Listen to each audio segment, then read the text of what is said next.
चलो भाई देखो, लास्ट क्लास में तुम लोगों को बताया गया था, इधर देखो भाई, लास्ट क्लास में जो तुम लोगों को मैंने बताया था वो बताया था इक्विवेलेंस, इक्विवेलेंस क्लास नहीं बताया ना भाई? सुन लो भाई, अच्छा सुन, आखिरी क्लास में आप लोगों को जो बताया गया था वो ये था कॉन्ग्रेस मॉड्यूलर के बारे में बताया गया था, और प्रीवियस क्लास में आपको एक तो कॉन्ग्रेस मॉड्यूलर बताया था और एक आपको और बताया गया था चीज़, वो क्या बताया था आप लोगों को? Anti symmetric relation. ठीक, कल की क्लास में एंटी सिमेट्रिक रिलेशन हुआ था। Already I have told you कि एंटी सिमेट्रिक क्या होता है। इसका क्वेश्चन एनडीए में बाई चांस पूछा जाता है, स्कूल लेवल पे नहीं आता। कॉन्ग्रेस मॉड्यूलर भी स्कूल लेवल पे नहीं आता, इसका भी क्या होता है कि आपका एनडीए में पूछा जाता है और जेई में ऑब्वियसली बात है कभी कभार। अब एक और चीज़ है जो छूटा हुआ था वो मैं बता दूं आप लोगों को, इसका एनसीईआरटी में भी कॉन्सेप्ट है पर डायरेक्ट नाम से नहीं है, तो बता देखिए, और ये भी कभी कभी तो ये बोर्ड में भी पूछा जा सकता है। देखो बच्चों, सबसे पहले इसमें आता है तुम्हारा अगला टॉपिक, वो है इक्विवेलेंस क्लास।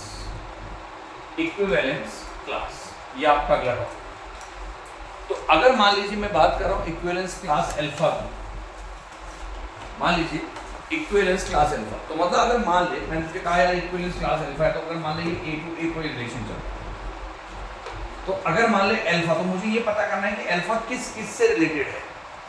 भाई हो सकता है अल्फा 1 से रिलेट हो, अल्फा 2 से रिलेट हो, अल्फा 3 से रिलेट हो, तो जिससे अल्फा रिलेटेड है हम equivalence class alpha is equal to वो लिख देंगे।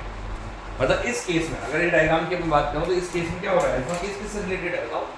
अल्फा खुद से नहीं हो सकता, बिल्कुल हो सकता है भाई। अगर मान लीजिए मैं आपसे कह रहा हूं कि इक्विवेलेंस क्लास अल्फा है और वो अल्फा 1 2 3, यहां पर अल्फा भी है मान लो, और यहां पर 1 2 3 भी है।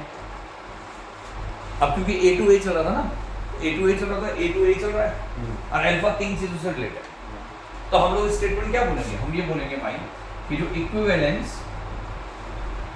क्लास अल्फा है वो बराबर कितना हो गया? 1 2 और 3। बोलो समझ में आया?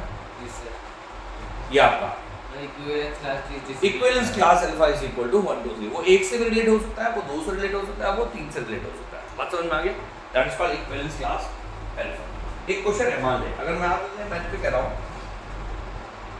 कि अगर कोई रिलेशन है मान ले और वो है a b, बच्चों सुनिएगा, अब a b है और a कैपिटल A मान ले तेरे पास है, वो है 1 2 3 4 है। अब यहाँ पर a b है और मैं आपसे कहता हूँ यार a b इज इवन। समझ में आया? अगर मान लीजिए क्वेश्चन है इफ a b इज 1, तो मैं कहता हूँ फाइंड इक्विवेलेंस क्लास क्लास 2। तो अगर मैं इक्विवेलेंस क्लास 2 पूछूं तुझसे, तो यानी मुझे पता करना है कि तू किससे रिलेटेड हो सकता है। तो आप ये सोचो, थोड़ा सा दिमाग लगा कि अगर ये A to A कोई फंक्शन चल रहा है, A तेरे पास ये है, ये A है, यहाँ पर 1 2 3 4 है, यहाँ पर 1 2 3 4। अब तो सोच अगर मैं A को 2 रखूं तो 2 माइनस क्या करूं कि वो इवन बना रहे? अब देख 2 माइनस 1 तो कर नहीं सकता, 2 minus 2, तो मुझे 2 माइनस 2 करना पड़ेगा 2 minus और 2 माइनस 4 करना पड़ेगा, और तो पॉसिबिलिटी नहीं है। तो यानी कि अगर मुझे इस 2 से रिलेट करना पड़ेगा तो मैं क्या कहूंगा स्टेटमेंट कि जो इक्विवेलेंस क्लास 2 है वो किसके बराबर है भाई? 2 और 4। बात समझ में आ गई? इक्विवेलेंस क्लास 2 किसके बराबर है? 2 और 4 के बराबर। तो ये होता है इक्विवेलेंस क्लास। बड़ा सिंपल है। अब एनसीईआरटी में इसका क्वेश्चन या कहीं पर भी आप इसका क्वेश्चन कैसे देखेंगे, वहां पर ये देखेंगे कि which element is related to alpha. भाई बड़ा आसान है यार, हमें ये तो चेक करना है which element is related to alpha.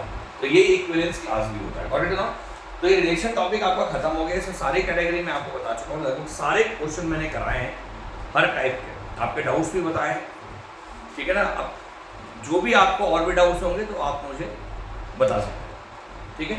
चलिए आज रिलेशन टॉपिक खत्म कर रहे हैं, नया टॉपिक फिर स्टार्ट करें। Bye bye guys.